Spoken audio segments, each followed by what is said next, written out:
تاکہ لیکوڈ چیزیں کھاؤ, دلیا کھاؤ, ڈبل روٹی کو چائے میں ڈبو کے کھاؤ. تو رشتے کا انکار ہوا تھا نا اس وجہ سے جوانی میں, وہ بڑھاپے میں وہ اب ڈبو کے کھاؤ. تو ہر چیز آہستہ آہستہ. اس سے میں ایک تھوڑی سی حیا کے خلاف بات ہے, لیکن ہماری سوسائٹی میں اس کو بہت اچھالا جا رہا ہے کہ یہ جو آج کل مردانہ قوت کے نام پہ ٹوپی ڈرامے ہو رہے ہیں نا, جوان آدمی میں کوئی کمزوری نہیں ہوتی. جب ہوتی ہے تو پھر ہر چیز ہی کمزور ہوتی ہے, ایک ساتھ ہی پوری باڈی کمزور ہوتی ہے انسان کی. اس لیے یہ ٹوٹکے موٹکے اور یہ اوٹ پٹانگ چیزیں کھانے کی ضرورت بولو نہیں ہے کہ جی یہ کھا کے پتہ نہیں تو 8 شادیوں کی طاقت پیدا ہو جائے گی, 16 شادیوں کی طاقت. بکواس ہے, سب فضول باتیں. جب تک چل پھر رہے ہو, بول رہے ہو, آنکھیں صحیح ہیں, کان صحیح ہیں, سونگنے کی طاقت صحیح ہے, ہضم کرنے کی طاقت ہے, تو ساری طاقتیں ٹھیک ہیں. جب کمزور ہو گئے تو ایک ساتھ ہی ہو گئے سارے, سب کچھ, ساری کمزوریاں ایک ساتھ ہی پیدا ہوتی ہیں. تو جب تک باقی باڈی ٹھیک ہے تو باقی بھی ٹھیک ہے. الگ سے پتہ نہیں کیا کہ لے کے نسخے کھا رہے ہوتے ہیں, دوائیں کھا کے اپنے آپ کا بیڑا غرق کر رہے ہوتے ہیں. اس میں وہم زیادہ ہے لوگوں کو. اور اللہ نے ہر مسلمان میں 4 کی طاقت رکھی ہوئی ہے معذرت کے ساتھ.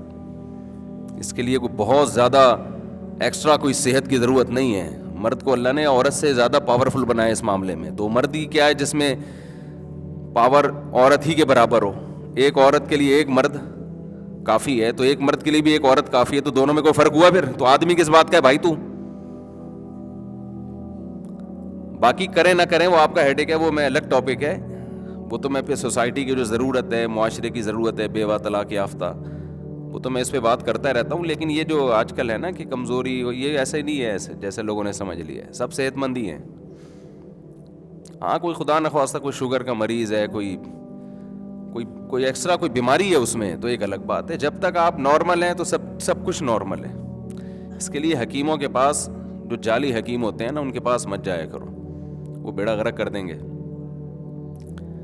جو پراٹھے ہضم کر رہا ہے نا, روٹی ہضم کر رہا ہے, گوشت ہضم کر رہا ہے, تو اس کا مطلب صحیح ہے, پھر ٹھیک ہے. باقی نفسیاتی مسائل ہوتے ہیں لوگوں کے ساتھ, اس کو وہ, اب ایک آدمی کو غلط کاریوں کی عادت پڑ جائے. لوط علیہ السلام کی قوم کو لڑکوں سے بدفعلی کی عادت پڑ گئی تھی, تو ان کی عورت میں رغبت ختم ہو گئی, بیوی میں رغبت ختم ہو گئی. تو یہ جسمانی بیماری نہیں تھی, یہ روحانی بیماری تھی. اس کا علاج کوئی دوائیں نہیں ہے, اس کا علاج ہے کہ جو گندگی تم نے عادت ڈالی ہے اس عادت کو چھوڑو, تو پھر اللہ حلال میں رغبت پیدا کرے گا. تو جو زانی لوگ ہیں, زنا کرنے والے, بدکاریاں کرنے والے, غیر عورتوں میں دلچسپی لینے والے, ان کی گھریلو لائف بہت خراب ہو جاتی ہے. تو وہ جسمانی بیماری نہیں ہے, وہ مینٹلی ایک ڈسٹرب ہوتے ہیں. وہ ان کو روز آنا کچھ نیا چاہیے, عیاشی ان کی مزاج کا حصہ بن جاتی ہے. جیسے جو روز مرغے کھائے گا تو دال اچھی لگے گی پھر اسے, تو بیلنس ہے نا, کبھی مرغا کھا لیا کبھی دال کھا لی. اب آپ روزانہ ہی مرغے پھوڑتے رہو گے تو مر جاؤ گے آپ. تو حلال میں اللہ نے اعتدال رکھا ہے, حرام میں اعتدال نہیں ہوتا. جو حرام کی طرف جاتے ہیں نا, زنا کرتے ہیں, تو وہاں سے تو بور ہوتے ہیں, لیکن گھریلو لائف ان کی برباد. بے حیائی کا سب سے بڑا اثر یہ پڑتا ہے کہ اس کی اپنی جو بیوی بچوں کی زندگی ہے وہ تباہ و برباد ہوتی ہے. اور کتنے برے اثرات بچوں کو جب پتہ چلتا ہے ہمارا باپ ایسا ہے, بچوں کے دل میں باپ کی عظمت نہیں رہتی ہے. آپ کہتے ہیں نہ رہے عظمت تو کیا ہوگا بھائی, آگے آپ کا بڑھاپا بھی آ رہا ہے. ابھی اولاد کو آپ کی ضرورت ہے, کل آپ کو اولاد کی ضرورت ہے, اور بہت جلد ہے. بڑھاپا کوئی ٹائم نہیں لگتا, کراچی میں تو اور جلدی آتا ہے. جو غذائیں کھا رہے ہیں نا, یہ جو حدیث میں آتا ہے نا, جوانی کو بڑھاپے سے پہلے غنیمت سمجھو, تو یہ صحابہ کے بڑھاپے کی بات ہو رہی ہے. ہم لوگ کا جو ہے بہت جلدی آ جاتا ہے, ہمیں تو ابھی سے غنیمت سمجھنا شروع کر دینا چاہیے. دیکھو 63 سال کی عمر میں رسول اللہ صلی اللہ علیہ وسلم کے چند بال سفید تھے, چند بال. صحابہ کہتے ہیں گنے جا سکتے تھے. یہ صحتیں تھیں اس زمانے میں. آج 40 سال کے بعد آدھا سر سفید ہو جاتا ہے. ہوتا ہے کہ نہیں ہوتا؟ 40 سال کے بعد ہی یہاں درد وہاں درد. آج میں صبح اٹھا ہوں تو میری گردن ادھر کو مڑ رہی تھی, ادھر مڑ نہیں رہی تھی, بڑی مشکل سے موڑی ہے میں نے. تھوڑا سا تکیہ آڑا ترچھا ہو جائے تو صبح بندہ بھی آڑا ترچھا ہوتا ہے. یہ تو صحت ہے آج کل.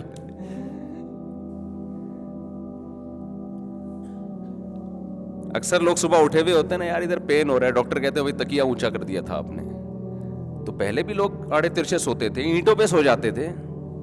اب تھوڑی سی آڑے ترچھے ہوئے اور آپ کی باڈی کا فرما کیا ہو گیا, وہ بھی اسی حساب. اس کو سیٹ کرنے میں کتنا الٹی, یعنی اب اس کروٹ پہ سو آپ اسی اسٹائل میں, تاکہ بیلنس برابر ہو جائے. تو اس زمانے میں اتنی زبردست صحتیں تھیں لوگوں کی. اس زمانے میں نبی صلی اللہ علیہ وسلم فرما رہے ہیں کہ غنیمت سمجھو, اللہ نے جو جوانی دی ہے, بہت جلد بڑھاپا آنے والا ہے. صحابہ میں ہم دیکھتے ہیں 100 سال کی عمریں ہوئی ہیں, 90 سال کی عمریں ہوئی ہیں, اور جو انتقال جن کا ہوا وہ بھی اکثر کا میدان جنگ میں شہید ہو کے ہوا ہے. اکثر میدان جنگ میں شہید ہوئے. تو ہمارا تو بہت قریب ہے بھائی, ابھی بستر پہ لیٹنے کا ٹائم ہمارا زیادہ دور نہیں ہے. ہمارے میں ہم سب, صرف میں نہیں, آپ بھی. آپ سمجھ رہے ہیں کہ شاید اپنے بارے میں مفتی صاحب رپورٹ پیش کر رہے ہیں. سب کی رپورٹیں ایسے ہی ہیں. تو یہ اللہ کی نعمت ہے کہ چند دن اللہ نے جوانی کے دے دیے, چل پھر رہے ہیں, 4 شادیوں کی باتیں کر رہے ہیں. کریں نہ کریں باتیں تو کر رہے ہیں نا. بڑھاپے میں تو وہ باتیں بھی زہر لگتی ہیں کہ کیا بات کر رہا ہے مفتی مولوی صاحب, کچھ اور نہیں آتا تمہیں.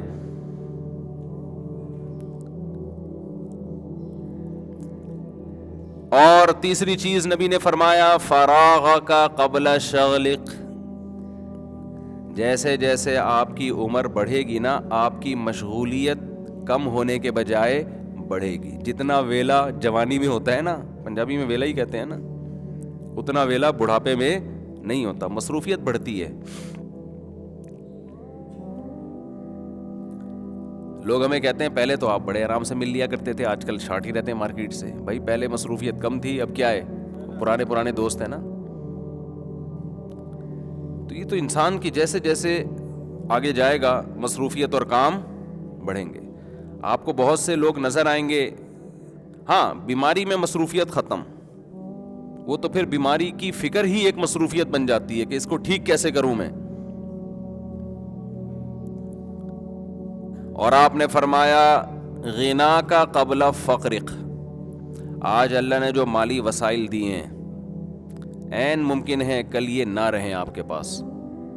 ہم نے بڑے بڑے مالداروں کو دھڑام سے نیچے آتے دیکھا ہے.